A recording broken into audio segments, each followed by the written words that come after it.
20대 초반에 어느 날 아침에 일어나서 저는 오늘 성경의 본문에 나와 있는 이 제자들과 같이 갑자기 아주 깊은 어떤 슬픔과 또 절망감에 이렇게 빠지게 된 적이 있었습니다.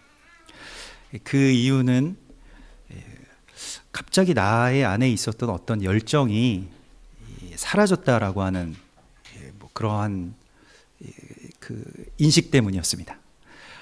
저는 원래 사실은 목회자가 되려고 하는 생각이 없었거든요. 그래서 저는 이 중학교 때 집 앞에 있었던 어떤 한 현대극장이라고 하는 극장에서 뜨거운 바다라고 하는 연극을 본 이후로 연극을 해야 되겠다 이런 생각을 했습니다. 그래서 맨날 연극 이 극장이 이렇게 열리는 날이면은 칠수와 만수 여러 가지의 그런 작품들을 매일같이 보러 다니고, 나는 저기가 내가 있어야 할 곳이구나라고 해서 연극 쪽에 관련된 일을 하겠다라고 하는 것으로 늘 이렇게 마음이 막 뛰었었거든요. 근데 어느 날 갑자기 아침에 일어났는데 그러한 것에 대해서 다 허망하게 느껴지고 하고 싶지가 않다 이런 생각이 들었어요. 네, 다른 일들도 다 마찬가지겠습니다만은 여러분들 내일 직장 가기 싫다 이런 생각이 드시는 것과 거의 비슷한 이야기일 수도 있겠습니다만은, 열정이 사라지게 되면 그런 일들은 할 수가 없죠. 누가 하라고 하는 것도 아니고 나는 이제 더 이상 할 마음이 생기지 않았습니다 라고 하니까 주변에서 다 좋아하시고 다 격려해 주시고, 그래 그건 너의 길이 아니었던 것 같아 이렇게 말씀해 주시지, 그래도 힘을 내서 그래도 먹고는 살아야 되니까 계속 연극을 해라 이렇게 이야기하시진 않았거든요. 그래서 열정이 사라지고 난 다음에 저에게 들어온 그런 감정들은 굉장히 큰 어떤 슬픔이었습니다. 근데 내가 왜 그런 열정이 사라지게 되었을까? 예전에는 막 마음이 뛰고 이제 앞으로 어떤 것을 할까, 또 어떤 무대를 보러 갈까, 어떤 무대를 올릴까 이런 생각들을 하면서 살아왔었는데, 왜 어느 날 갑자기 그런 것들이 사라지게 되었을까라고 하는 것에 대해서 굉장히 당황스럽고 또 안타깝게 생각되었었습니다. 나중에서야 이제 그게 제가 교회에서 했던 연극에서의 한 고백 때문이었음을 제가 알게 되었죠. 그 당시에는 몰랐었고요. 나중에 이제 지나놓고 생각하니까 교회에서 어떤 이 부활절 그런 연극, 그런 특별 연극을 이렇게 올릴 때 연출도 하고 이렇게 여러 가지 것들을 했었는데, 그때 그런 기도를 했었어요. 하나님께. 하나님, 이 무대를 하나님께 드리는 그런 제단으로 올려드립니다 라고 하는 그런 고백을 했었거든요. 그랬더니 갑자기 열정이 식어버리더라고요.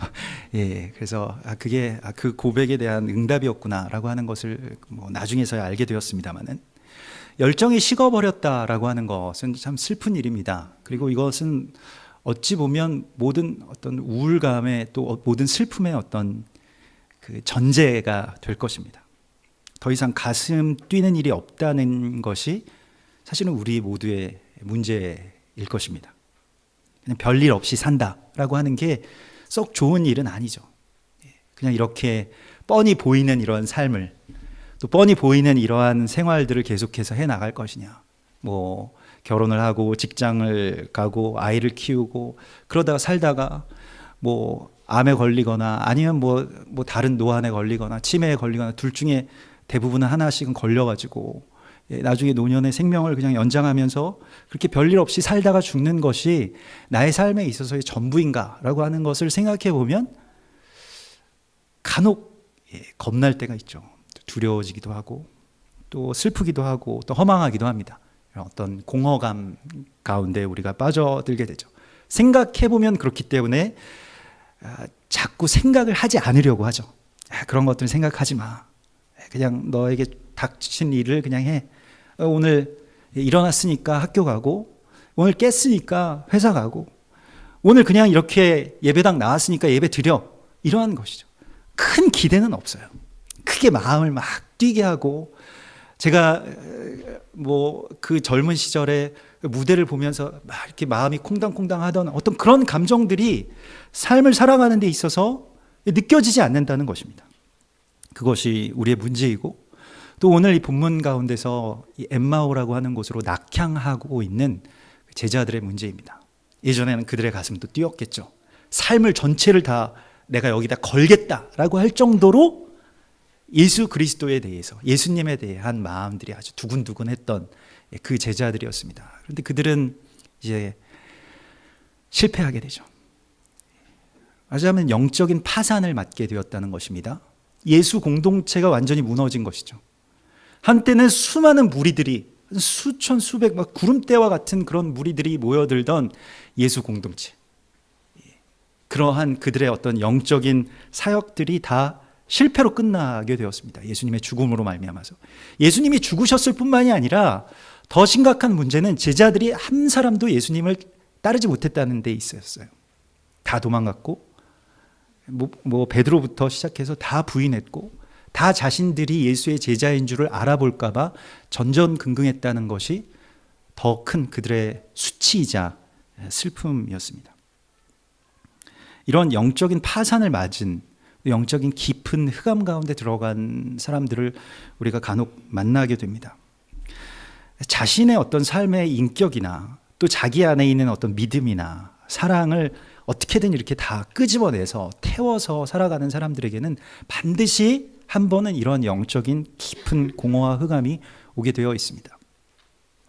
예전에 그 테레사 수녀가 자신의 고해 신부에게 보낸 편지는 굉장히 충격적이었죠. 그는 항상 대중들 앞에서나 또 매스컴에서 항상 예수님은 당신 곁에 계십니다, 당신과 함께 계십니다, 환한 미소를 지으면서 천사와 같은 모습을 하면서 그렇게 설교하고 또 그렇게 호소하고 그렇게 어떤 가난한 자들의 어떤 빛이 되었던 분이셨지만은, 그러나 그의 고해 신부에게 고백한 자신의 내면은 굉장히 끔찍한 것이었습니다. 그 편지의 내용은 이렇습니다. 저에게는 지금 침묵과 공허함만이 가득합니다. 저는 눈을 뜨고도 그분을 보지 못하고, 귀를 열어 듣고자 하나 그분의 음성을 듣지 못하고 있으며, 기도하고자 하나 혀를 움직이지만 말을 하지 못하고 있습니다. 지금 제 믿음은 어디에 있을까요? 제 마음 깊은 곳, 거기엔 온통 공허와 어둠뿐입니다. 제 안에는 해답 없는 의문이 너무나도 많이 살고 있습니다. 그분이 계시기는 한 걸까요? 제발 저를 위해 기도해 주십시오 라고 하는 그런 글이었죠. 나중에 테레사 수녀 돌아가신 다음에 공개된 그러한 편지입니다마는 깊은 흑암 가운데 그분이 계셨었구나 라고 하는 것을 보게 됩니다. 뭐 많은 성인이라고 추앙받는 분들, 뭐 진위가 아주 정확하게 확인되지 않아서 뭐 성철 스님의 그런 나중에 고백들도 제가 이렇게 보았습니다마는, 그 자신의 예전 속세의 딸에게 미안하다, 내가 아비가 잘못된 선택을 했다라고 하는 어떤 그 회한의 말을 남겼다고 하는데요. 무엇인가가 이루어진 것 같고, 또 내가 성인이 된 것 같고, 내가 정말 하나님의 일을 한 것 같이 느껴지는 어떤 그 순간에 닥친 이러한 깊은 공허감, 또 실패감, 낙심감들이 이 제자들의 마음을 감싸고 또 우리의 마음도 그렇게 감싸고 있습니다. 그래서 이 제자 두 명이서, 이제 글로바와 시몬이라고 하는 이 제자 두 명이서 이 예루살렘에서 한 10리 정도 떨어져 있는 그러한 길을 이제 걷게 되죠. 그래서 25리 정도였다고 하니까요, 약 9km, 10km 정도 될 것입니다. 그래서 서로 예전에 있었던 일들을 나누면서 서로 문의했다라고 나옵니다. 서로 그것을 나누고 서로 물어보는 거예요. 왜 이렇게 됐을까? 우리가 왜 이렇게 됐을까? 예수님이 왜 그렇게 십자가에서 죽어버렸을까? 왜 그 놀라운 어떤 힘과 능력을 가지고 있었던 그러한 분이 왜 그런 실패를 그저 받아들이실 수밖에 없었을까라고 하는 것입니다. 그런데 둘이서 서로 나누는데 답이 없어요. 우리가 뭐 가정에서든 아무튼 뭐 동역자들이든 서로 뭐 나누기는 굉장히 많이 나누는데 답이 없는 경우가 굉장히 많이 있습니다. 한참을 나눴는데 마음이 사실 공허한 거예요. 그냥 서로 한숨 쉬고 그냥 헤어지게 되는 경우도 굉장히 많이 있죠. 오랫동안 자기의 속마음을 나누었습니다마는 답이 없기 때문에 이 엠마오로 그냥 갈 수밖에 없는, 다시 예루살렘으로 올라갈 수가 없는 그러한 처지 가운데 들어간 것이죠. 나눔이라고 하는 것은 때로는 위로가 될 수 있겠습니다만은 이런 절망적인 상황 가운데서는 아무리 서로 나누어 봐도, 얘기해 봐도, 그래, 뭐 다 사는 게 그런 거지, 뭐 다들 그렇다더라, 뭐 너도 그러냐, 나도 그렇다, 이 정도까지밖에는 못 가는 거예요. 서로에게 아무런 답이 없다는 데 문제가 있습니다. 답이 있는 사람에게 가서 물어야 되는데 답이 없는 사람에게 가서 왜 그럴까 하면 나도 모른다, 나도 힘들어, 이렇게 얘기하는 거죠. 예? 얼마 전에 어떤 분을 만나는데 자기 아들이 이제 뭐 미국에서 이제 한국에 뭐 와서 이제 초등학교를 다니는데 적응을 못하고 막 이렇게 뭐 따돌림도 당하고 그래서 너무 힘들어하더라는 거예요. 그래서 어느 날 손잡고 이렇게 걸어가면서 초등학교 그 3학년 된 아들한테 너 많이 힘드냐? 그랬더니 그 아이가 고개를 끄덕하더래요. 많이 힘들다고. 야, 난 너보다 더 힘들어. 그냥 학교 가고 나도 회사 가자. 이렇게 그 얘기밖에 못 해줬다는 거예요. 네? 아빠는 너보다 더 힘들어. 앞으로는 더 힘들 거야, 너. 이렇게 하니까 서로 한숨밖에 못 쉬고 그렇게 살아갔다는 거예요. 마치 이 시몬과 글로바의 관계가 그런 관계입니다. 그냥 서로 누가 더 힘드냐 이 경쟁하는 거예요. 예. 만나면 이게 뭐 사는 건지 아닌지 뭔가 마음을 막 뛰게 하고 기쁨이 있고 그런 사람들을 만나게 되면 거기에서 이제 우리가 위로를 얻게 되고 또 힘도 얻게 되는데, 서로 힘든 사람들을 만나게 되면 마치 뭐 자살 동호회 사이트에서 만난 사람들처럼 서로 뭐 그래 그냥 차라리 죽어버리자 뭐 이런 말밖에 안 나오는 거예요. 답이 없으니까요. 그래서 그들이 이거 골치 아픈 일들이 이렇게 많은데 그냥 외면하자 이렇게 되어버린 것입니다. 사실은요, 이들에게 있어서 지금까지 예수님을 따라다니면서 받았던 어떤 말씀들 뿐만이 아니라 예수님이 십자가를 지신 이후에 부활하셨다라고 하는 소식, 그런 정보들까지 다 있었어요. 그럼에도 불구하고 부활의 소식을 들었고 뭐 이렇게 가서 우리가 직접 눈으로 확인해 보니까 부활의 어떤 정황상 무덤이 비어 있었더라. 그래서 부활했다라고 하는 어떠한 그러한 여제자들의 막달라 마리아나 다른 그러한 사람들의 증언들도 들었습니다마는 더 골치 아픈 거예요. 그게 기쁨이 되지 않는 거예요. 심지어 부활의 그 기쁜 소식까지도 복음이 되질 않는 겁니다. 우리도 복음이라고 하는 것에 대해서 다 알고 있습니다. 거기에 더해서 뭐 원유맨, 한세 사람, 뭐 이스라엘, 뭐 토라, 뭐 북한, 뭐 이런 것들, 뭐 가정교회까지 거기에서 다 막 주어지고 이거 너무 좋은 것인지는 알겠는데 막 힘들어요, 그냥. 예. 그래서 골치 아프니까 그냥 집에 가자, 그냥 자자. 예. 죽기는 조금 뭐하고 죽을 일까지는 아닌 것 같고, 그래서 그냥 외면하자. 그냥 안 보고 살면 괜찮아. 그러니까 그냥 내가 소화가 이게 안 되니까요. 내 안에서 이게 막 의문은 있는데 이걸 내가 어떻게 삶으로 이게 소화하고 어떻게 순종하고 이제부터는 그럼 나는 어떻게 살아야 되냐라고 하는 거에 대한 답이 없으니까 그냥 집에 가자라고 하는 것입니다. 예수님 십자가 돌아가시기 전날에도 그랬죠. 누가복음 22장에서 엠마오의 이 제자들뿐만이 아니라 겟세마네의 제자들도 그랬습니다. 그래서 겟세마네의 제자들, 예수님께서 막 정말 너무 기도를 하셔서 이 땀방울이 핏방울이 되는 그러한 지점 가운데서 그렇게 옆에서 누가 기도를 하고 있으면 사실 자다가도 깨겠어요. 그런데 그렇게 기도를 하시는데도 불구하고 깊은 잠에 든 이유를 누가복음은 이렇게 말씀하고 있습니다. 제자들이 슬픔으로 인하여 잠들었다. 너무 슬프니까 그냥 자는 거예요. 우리도 계속 왜 맨날 이렇게 피곤하고 쉬었는데도 왜 이렇게 피곤하고 계속 자는데도 왜 그렇게 피곤한 줄 아십니까? 기쁨이 없기 때문입니다. 계속 슬프기 때문에. 사실은 슬프면 피곤합니다.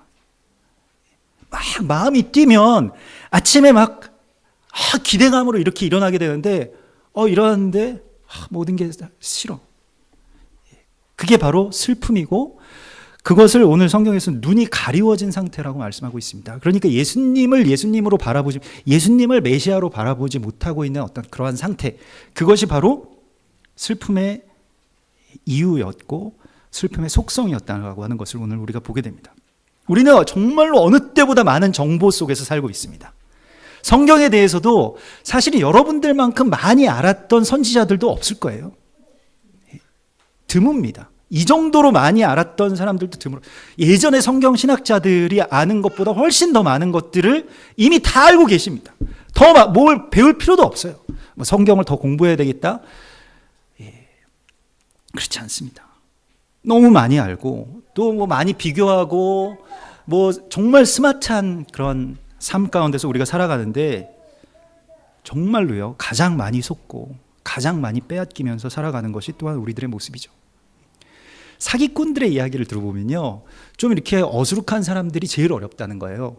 빠릿빠릿하고 똑똑하고 자기 확신이 강한 사람들한테 사기치기가 제일 좋다는 겁니다.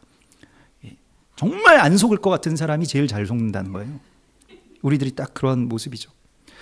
날 때부터 소경된 사람은 눈을 뜰 수가 있는데 그냥 자기가 소경됐다는 걸 모르는 사람들은 평생을 눈 감은 채로 살아간다는 것입니다.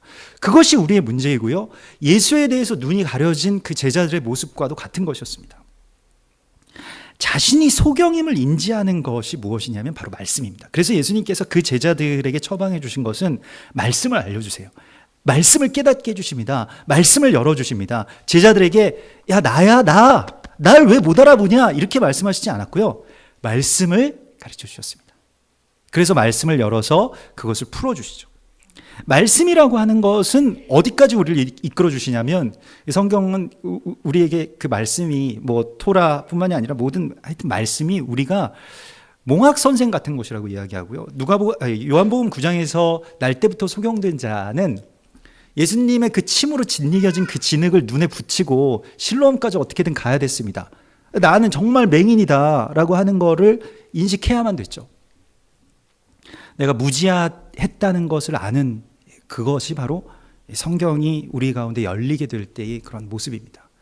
그리고 굉장한 수치가 우리에게 드러나게 되죠. 마치 선악과를 먹은 것과 똑같은 반응이 사실은 성경이 우리 가운데 열리게 될 때, 성경의 말씀을 우리가 먹을 때 그걸 알게 되는 거예요. 아, 난 정말 절망적이다. 나는 지금까지 이렇게 살아왔구나 라고 하는 것이죠.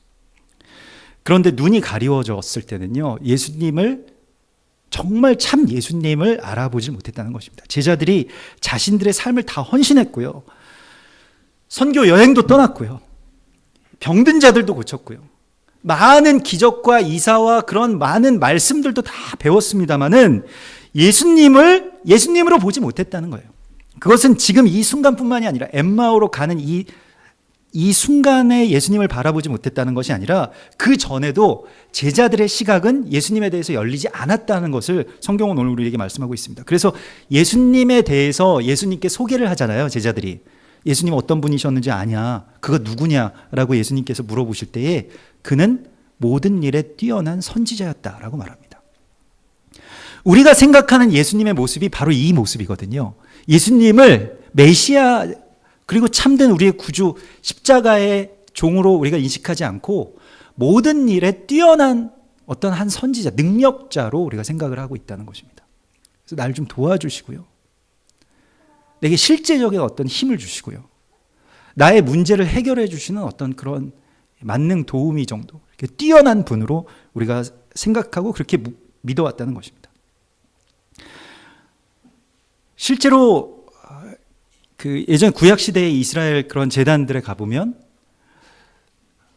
하나님을 믿는 그런 제단이 있지만은 옆에 아세라 상도 있고 또 바알을 숭배하는 것도 있고 그 옆에 사실은 아세라 무녀들과 바알의 어떤 남자 제사장들이 다 있어요.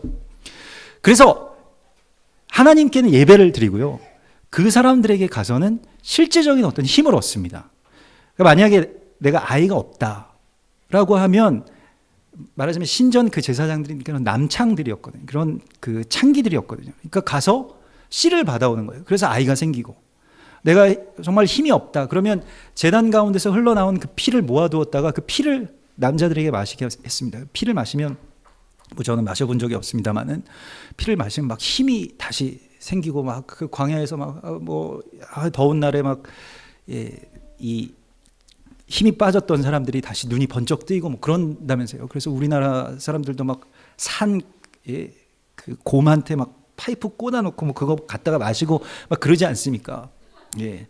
억지로 마시지도 않겠다라고 하는 남편 데려가가지고 또 마시게 하고 뭐 그렇게 해서 근데 그래서 성경에서는 피째 먹지 말라고 하는 말씀이 굉장히 많이 나오는 겁니다. 피를 계속 마셨다는 걸 사람들이 뭐 영양제가 있었겠습니까? 뭐 비타 500이 있었겠습니까? 뭐가 있었겠어요? 그러니까 피 마시는 거예요. 제일 최고의 자양 강장제였을 것입니다. 그래서 그런 어떤 피들을 모아두었다가 마시게 하고 그게 바알 제사와 아세라 제사의 어떤 그러한 일들이었죠. 하나님께서는 그런 거 하지 말라라고 말씀하시니까 계속 하나님께 나가면 계속 뭔가 이렇게 예배는 하나님께 드려야 될 것 같은 생각은 드는데 뭐가 이렇게 실제적으로 나에게 와닿는 게 없는 것 같아요. 뭘 실제적으로 도움을 주시는 것 같지도 않고 뭐 아이가 생기거나 뭐 부자가 되거나 뭐 새로운 어떤 능력이 일어나거나 이러면 참 좋겠는데 그런 것들이 사라져버린 그 순간 가운데 허망함들이 있고 또 그래서 다른 것들을 내가 좇았다. 그렇기 때문에 나는 다른 것들을 같이 믿어야 된다라고 하는 생각 속에서 그런 제단을 세우게 되었다는 것입니다. 우리의 눈에도 지금 가리워져 있지만 아세라와 바알이 있을 겁니다. 우리의 제단 가운데도 그러한 것들이 다 있다는 거예요. 끔찍한 일이지만 누구에게나 다 자기만의 아세라와 자기만의 바알이 있습니다. 욕망과 또한 실제적인 어떠한 그런 삶에서의 능력을 구하는 그러한 믿음들이 우리의 눈을 가리우게 하고 정말 예수 그리스도를 메시아로, 예수님을 메시아로 받아들이지 못하게 하고 있다는 것입니다. 별로 그런 게 사실은 우리의 삶 가운데서 크게 중요하지 않죠. 메시아, 온 세계가 구원되고 그 전에 나부터 구원해달라라고 하는 것이죠. 그래서 우리는 슬프고 공허하게 됩니다. 예루살렘에서 된 일들을 기억하고 지난 날의 이야기들을 회고하면서 그 제자들의 모습은 이러했습니다. 슬픈 빛을 띠고 머물러 서 있더라. 꼭 우리의 모습인 것 같지 않습니까? 슬프고 또 뒤로 물러나 있는 모습이에요. 한때는 영적으로 육적으로나 영적으로 젊을 때는 막 많은 일들도 하고 막 마음도 뛰고 하나님 앞에 나아가서 정말 뭐든지 할 수 있었을 것 같았는데 실제로 이걸 부딪혀 보니까요. 실제로 예수님과 함께 무엇인가를 해보면 반드시 하나님의 말씀이 우리 가운데 임하셔서 주의 일들을 하기 시작하면 반드시 이 지점에 우리가 마주치게 됩니다. 이것이 바로 자기 십자가라고 하는 것인데 수치를 알게 되죠. 벌거벗었음을 알게 되는 거예요. 그리고 슬프게 된다는 것입니다. 에덴 동산에서 아담과 하와가 선악과를 먹었을 때의 그 수치를 알게 된 것처럼 우리가 오히려 그리스도를 막 따르고 주의 일을 하겠다고 나서고 무엇인가 삶에 있어서 뭔가를 해보겠다고 하는 그 순간에 오히려 수치감이 우리 가운데 엄습해 온다는 것입니다. 이거 생명나무 열매인 줄 알고 먹었는데 사실은 선악과였던 것이죠. 그래서 예전에 어떤 그런 미드라시 전승에서는 슬픔이라고 하는 어떤 감정이 이게 그 히브리어로 이게 그 토아나라고 하는데 이 슬픔이라고 하는 이 감정이 이 무화과 나무 잎을 엮은 그러니까 무화과 나무 잎사귀 무화과는 이제 테에나잖아요. 그 테에나에서부터 슬픔이 시작됐다. 그러니까 슬픔은 수치로부터 말미암는 것이다. 이렇게 랍비들이 가르치고 있습니다. 그래서 무화과 나무 잎사귀 그들이 얼기설기 그냥 잠깐 임시 방편으로 그렇게 수치를 외면하도록 그렇게 짜서 자신들의 수치를 가려놓은 그것이야말로 정말 슬픈 일이다. 실제로 수치가 가려지는 것이 아니니까요. 그냥 잠시 안 보게 하는 것이죠. 하나님의 일을 하다가 여러분 수치감을 느껴본 적이 있으십니까?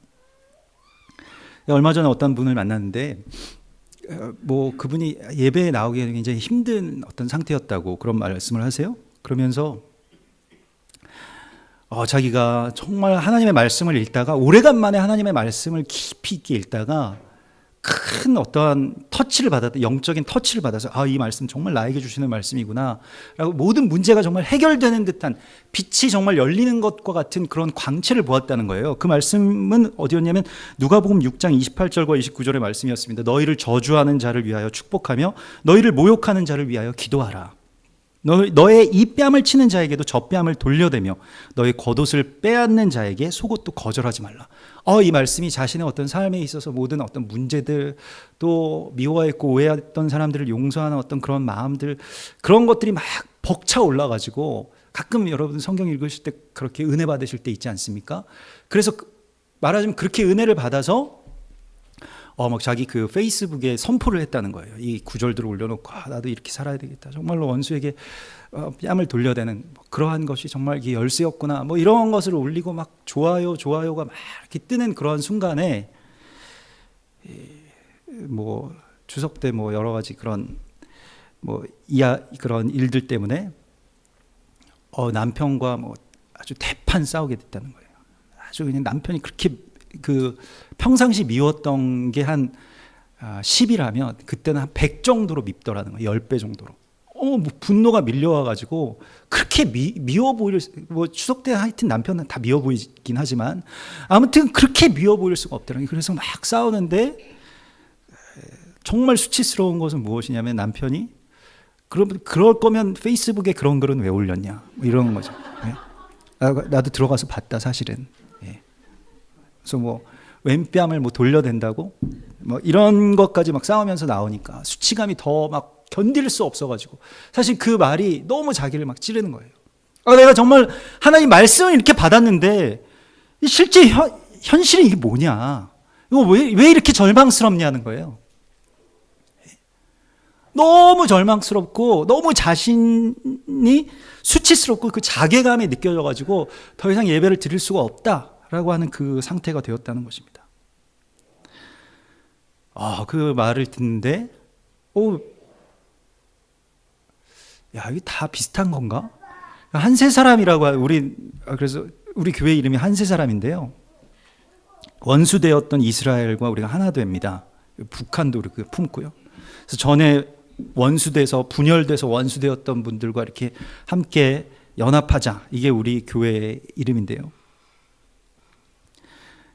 항상 대적이 저 앞에 서서 팔짱 끼고 한세 사람은 뭐 개뿔 뭐 이렇게 얘기하는 것 같다고 저도 그런 생각이 많이 들거든요. 정말로 원수된 자와 하나가 된다? 이 생각도 이 지점을 실제적으로 돌파하는 것은 정말 어려운 거예요. 늘 말씀드리지만 이스라엘을 사랑할 수 있죠. 원수가 아니니까. 우리가 원수가 아니니까 이스라엘 사랑할 수 있다고 막 지금 이야기하는 거죠. 정말 원수 있잖아요. 원수. 진짜 원수. 그 원수가 이스라엘이라는 겁니다. 이스라엘 착각해서는 안 됩니다. 내가 지금 이스라엘 사랑한다고 해서 한세 사람을 이룰 수 있다? 천만의 말씀입니다.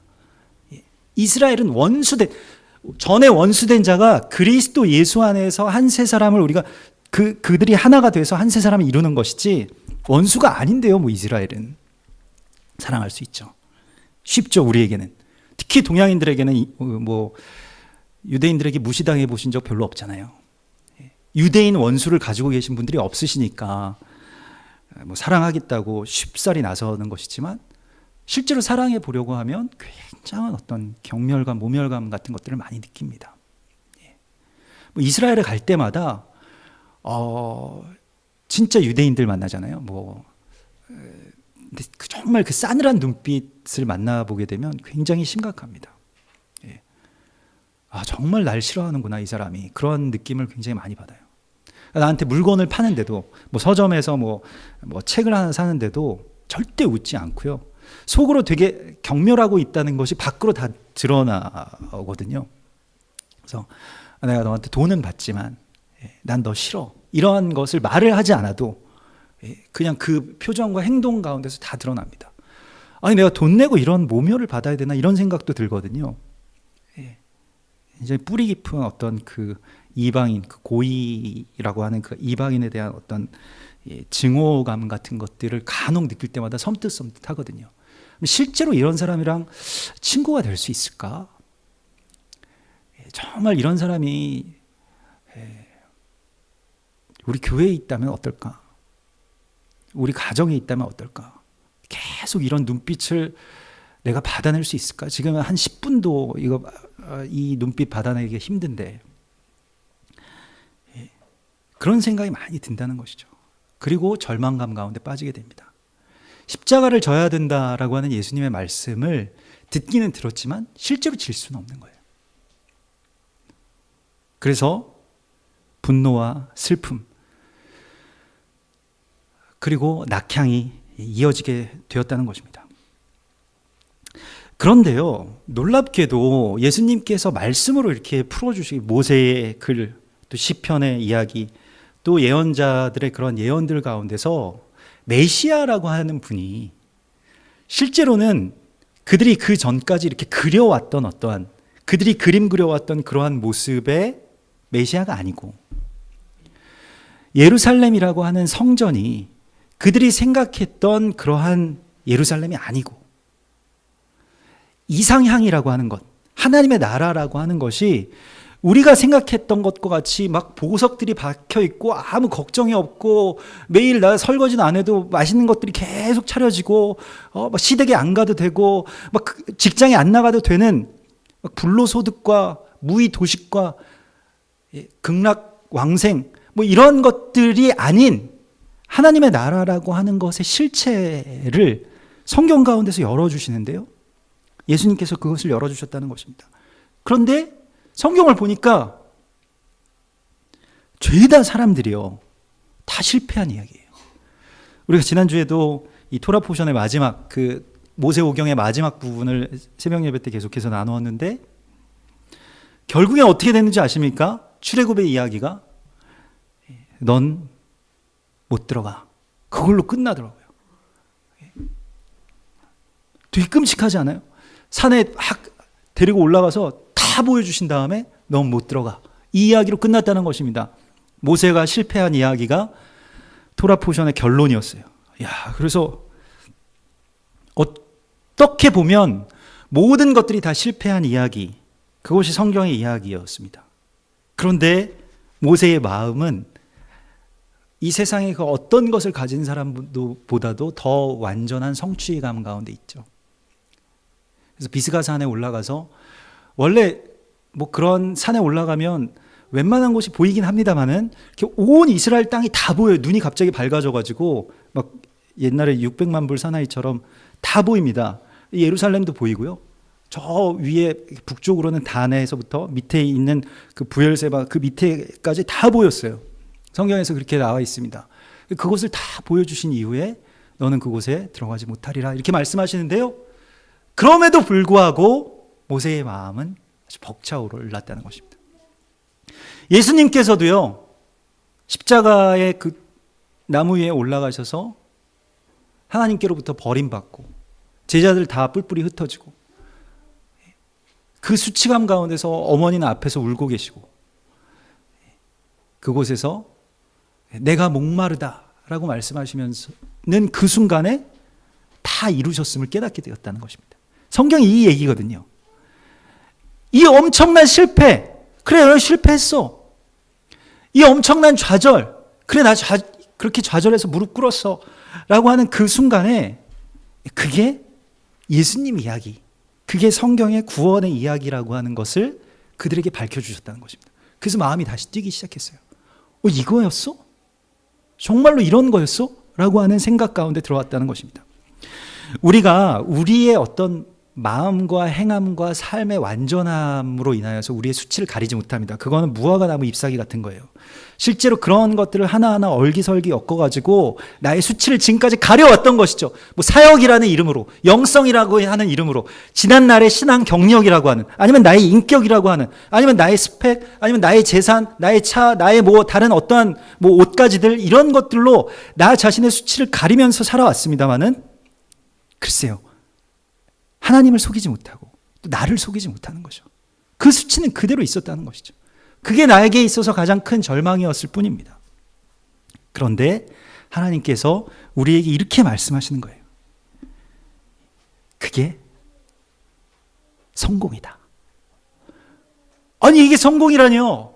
이게 뭘 성취한 겁니까? 이게 뭘, 하나님, 그러면 내가 이렇게 넘어진 이야기, 우리가 이렇게 주님 배신한 이야기, 예수님께서 그렇게 죽어버리신 이야기가 메시아의 이야기라고요? 믿을 수가 없는 것이죠. 그런데 성경이 그렇게 우리에게 증거하고 있다는 것입니다. 그게 초막절의 이야기입니다. 다시 초막으로 돌아가는 것이거든요. 우리가 이 삶 가운데서, 사역 가운데서, 인생 가운데서 아주 큰 성을 쌓으려고 했죠. 그 성을 쌓으면 나는 성공한 사람이 될 거야. 그 성의 성주가 되려고 했죠. 마치 가인처럼, 그 성을 쌓았던 가인처럼 말입니다. 하나님 없이도 살 수 있는 그 상태를 가장 복된 상태라고 세상이 말하지 않던가요? 하나님께 나아가서 맨날 울고, 하나님 나는 정말 지금도 목마릅니다. 나는 정말 주님 없이는 살 수 없어요. 라고 하는 그런 말이 무능하게 느껴지지 않던가요? 우리가 나이가 들면, 예전에 그 젊은 청년들 같은 경우에는 그렇게 이야기하기 쉽습니다만은, 이제 어느덧 중년 넘어서 또 인생의 황혼기에 들어서, 나는 정말 이거 너무 전 지금도 목마릅니다. 지금도 갈급합니다. 지금도 아무것도 한 게 없습니다. 지금 실패했습니다. 좌절입니다. 라고 하나님께 말하는 것 자체가 굉장히 수치스러워요. 이렇게 실패했다라고 하는 것을 내가 인정하는 것만큼 싫은 일이 없습니다. 그래서 자꾸 뭔가 무화과 나무 잎사귀를 어디선가 하나씩 주섬주섬 모으는 것 뿐이죠. 그래서 뭘 했다고, 이게 나의 열매라고 억지로 나의 수치를 그렇게 덮으면서 가리면서 살아왔다는 것입니다. 곧 시들어버려요. 그런데 예수님께서 그렇게 마음을 뛰게 하시고 마음을 뜨겁게 하시고 그들의 눈을 열어주신 것은 그들에게 무엇인가를 먹여주시고 그들에게 떡을 떼서 먹여주셨을 때라고 말씀하고 있습니다. 그래서 말씀이라고 하는 것이요, 그냥 어떠한 이렇게 머리로서 또 어떤 그 영적으로서, 이 제자들은 계속 영적으로 해석하려고 하거든요. 부활하신 예수님이 앞에 있는데도 불구하고 이건 영적인 예수님이야. 영적인 것과 실제의 삶을 이렇게 이분화하면서 살거든요. 지난주에도 우리가 나눈 것처럼 영지주의와 같은 것들이거든요. 우리의 삶도 계속 그런데 그 삶과 이 성경에 나와 있는 이 실패한 사람들의 이야기와 자기의 삶이 딱 만나게 된 것이 무엇이냐면 바로 그 떡을 먹는 이야기와 같은 것이었습니다. 그러니까 성경은 먹는 게 굉장히 중요하다라고 말하고, 영지주의자들, 영성가들은 먹는 건 별로 중요하지 않다, 영적인 것만 중요하다, 이렇게 이야기하거든요. 그러니까 실제로 정말 먹는 거, 실제로 나의 삶에 있어서의 이야기들과 성경의 이야기가 연결될 때 우리의 마음이 뛰게 됩니다. 그런데 그 이야기가 연결될 수 없었던 지점에는 우리의 수치심과 자괴감이 있었거든요. 나는 나를 용서할 수 없고 내가 성경의 이야기 가운데 초대받은 사람이라고 하는 것을 인정하기가 정말로 어려웠거든요. 나는 나를 잘 아니까. 그러나 성경은 그 초막 안에 내가 거할 것이다 라고 그렇게 말씀하시는 거예요. 초막절에 사람들에게 왜 초막으로 돌아가라고 하셨는지 아십니까? 이제 너희가 쌓던 그 성들, 이제 무너지고 또 무너질 그 성들에서 다 나와서 그리로 들어가. 원래 삶이라고 하는 건 그런 거야. 원래 넌 그런 사람이야. 나 그거 알고도 너의 그 초막 안에 거한다 라고 주님 말씀하시는 것입니다. 이스라엘이 지금 가보면요, 초막들을 이렇게 세워놓고 각 가정에서 자녀들과 함께 그 안에 이렇게 들어가는데요, 저에게 있어서 그 초막의 이미지는, 그러니까 이런 베니아판, 이런 합판 같은 걸로 이렇게 초막을 세워놓고 위에 이렇게 얼기설기 그런 이 야자수 가지들을 이렇게 올려놓은 그런 간이 집인데, 저는 예전에 한창 강남 개발될 때 압구정동에 살았기 때문에 우리는 아파트에 사는데 나랑 같은 반 친구네 집에 놀러 가보면 거기가 꼭 그런 모습이었어요. 판자촌이었거든요. 앞에가 철거민들이 살고 있는 그런 집이었거든요. 그래서 그때 굉장히 큰 충격을 받았었는데, 이런 판자로 이렇게 만들어 놓은 집에 사람이 살 수 있다라고 하는 것에 대해서. 근데 꼭 그런 곳으로 돌아가라고 말씀하시는 것 같은 메시지를 받게 됩니다. 초막을 볼 때마다요. 우리가 나의 완전함 가운데 내 삶의 어떤 뭔가 아주 풍성하게 내가 쌓아놓은 어떤 성과 무화과 나무 잎사귀 가운데 예수 그리스도를 모시려 했던 것을 이제 포기하라고 말씀하십니다. 그런 거 아니라고. 복음이라고 하는 것은 나의 어떤 정말로 그런 수치스러운 그 모습, 그런 초막과도 같은 그 지점에서 다시 시작하는 거라고, 또 그리로 다시 돌아가는 거라고 말씀하십니다. 제자들은 완전히 실패했기 때문에 예수님에 대해서 눈이 열릴 수 있었습니다. 욥도 마찬가지고요, 예수님도 마찬가지고, 모세도 마찬가지고요. 완전히 실패한 사람, 정말 완전히 다 거덜난 사람, 뭐 영적으로나 육적으로나 이 세상 가운데서 정말 우리가 어제도 나눈 건데 뭐 잿더미 위에 앉은 것과 같은 그러한 모습이 세상에서는 굉장히 실패라고 이야기하지만 그게 바로 하나님 거하시는 장막이라고 주님이 말씀하시는 것입니다. 그래서 누가복음의 이야기가 어떻게 마치는지 아십니까? 누가복음의 이야기는 정말 영화 같아요. 처음에 막 제가 만약에 누가복음을 영화로 만든다면 글로바와 시몬의 관점에서 만들 수도 있을 것 같습니다. 처음에 성전에 정말 막 기세등등하게 또 예수님의 제자라고 다 뭐 이렇게 하고 예수님 한번 뭐 만나게 해주겠다고 뭐 이렇게 이야기하던 그 제자들 사이에 성전에서 무명하게 기도만 했던 사람들의 모습을 누가복음 보고 있습니다. 안나와 또 시므온이라고 하는 사람들입니다. 세상으로 보면 되게 무능한 사람들이죠. 맨날 교회가 있고 뭐 별다른 뭐 직업도 없고 계속 그냥 뭐 기도만 한다라고 하는데 뭘 하는지도 모르겠고 응답이 뭔지도 모르겠는 그런 사람들 말입니다. 그게 바로 안나와 시므온의 이야기였거든요. 그래서 그렇게 하나님 믿으면 되겠나, 또 뭔가를 좀 해야지, 또 뭔가를 세워나가야지, 뭔가 사역의 열매들이 있어야지, 돈도 좀 벌어야지, 뭐 이런 생각들을 하던 제자들이 결국에 나중에 어떻게 되는지 아십니까? 누가복음 24장 마지막 말씀에 그들이 큰 기쁨으로 예루살렘에 돌아가 늘 성전에서 하나님을 찬송하니라. 어느 날 시므온과 안나 옆에 글로바와 시몬도 서 있었다는 것입니다. 왔구나. 드디어 왔구나. 이 초막으로 너희들도 왔구나. 라고 하는 그 기쁨이 그들 가운데 있었을 것입니다. 우리는 그렇게 그리스도 예수를 우리의 초막 가운데로 모셔드릴 것입니다. 어설프고요, 또 실패했고요, 비 오면 비가 후두두둑 다 떨어질 만한 그러한 정말 판잣집이지만 그곳에 예수님 오신다고, 여기에서 우리가 같이 그럼에도 불구하고 나는 아직 기도할 수 있고 그럼에도 불구하고 기쁨으로 찬송할 수 있다고. 세상의 가치들을 계속 붙잡으려고 우리 아이들을 가르치면요, 분명히 우리 아이들은 어느 날이 되어서 깊은 슬픔에 빠지게 되어 있습니다. 지금은 이제 그런 시대가 되었어요. 이제 슬픔의 시간들이 시작됩니다. 그 가치들을 이제 더 이상은 잡을 수가 없기 때문이죠. 무화과 나무 잎사귀도 다 시들어 버렸거든요. 이제 우리는 정말 우리가 잡아야 될 거, 야, 우리 그러면 괜찮아, 그럼에도 불구하고 그래도 아빠가 있잖아, 아빠 힘내세요, 내가 있잖아요. 그래, 거기에서부터 예수 그리스도께서 우리와 그럼에도 불구하고 함께 계신다라고 하는 그 초막의 이 기쁨이 바로 우리 안에서 흘러나오는 생명생수가 된다고 주님께서 말씀하십니다. 함께 같이 기도하겠습니다. 우리 시간 주님 바라보시면서 이 세상 가운데서 또 우리가 예수 믿는다고 하면서도 답이 없고 또 절망 가운데 또 영적인 회한 가운데 살아왔던 우리들의 삶 가운데서 오직 주님의 영광, 또 주님의 함께 하심이 아직 내가 기도할 수 있고 예배할 수 있고 아직 우리에게 이 가정이 있고 아직 우리에게 이 수치감을 덮어주실 그리스도 예수께서 계심을 다시 한번 기뻐하시면서 내가 예수를 메시아로, 참된 메시아로 모실 수 있는 눈이 열리게 하시고 다시 주의 말씀으로 말미암아 나의 마음이 뛰게 하시고 내가 정말로 순양과 같이 나의 높은 곳을 향하여 뛰어나갈 수 있는 그런 새 힘으로, 새로운 열정으로 우리 채워달라고 우리 시간 주신 말씀 붙들면서 같이 기도하겠습니다. 주여 감사합니다.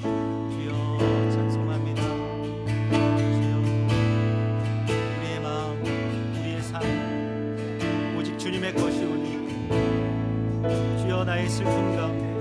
절망 가운데, 나의 낙심 가운데 정말로 이 초막과도 같이 어설프고 실패하고 그저 무화과의 잎사귀로 얼기설기 엮어놓은 것과 같은 그러한 장막 속에서 주의 나라를 바라볼 수 있게 해주시옵소서. 주의 길을 향하여서 다시 뛰는 마음으로 나아가게 하시옵소서. 다시 성전으로 돌아가 날마다 찬송하게 하시고 날마다 기도하게 하시고 세상이 실패했다고 하는 그 자리로 내가 기쁨으로 나아갈 수 있게 하여 주시옵소서. 예수님 묻히신 곳, 예수님 실패하신 곳, 예수님이 버림받으신 곳에 나도 올라가게 하여 주시옵소서. 주여, 그리하여 내가 다시 살게 하시고 내가 다시 주께 올라가게 하여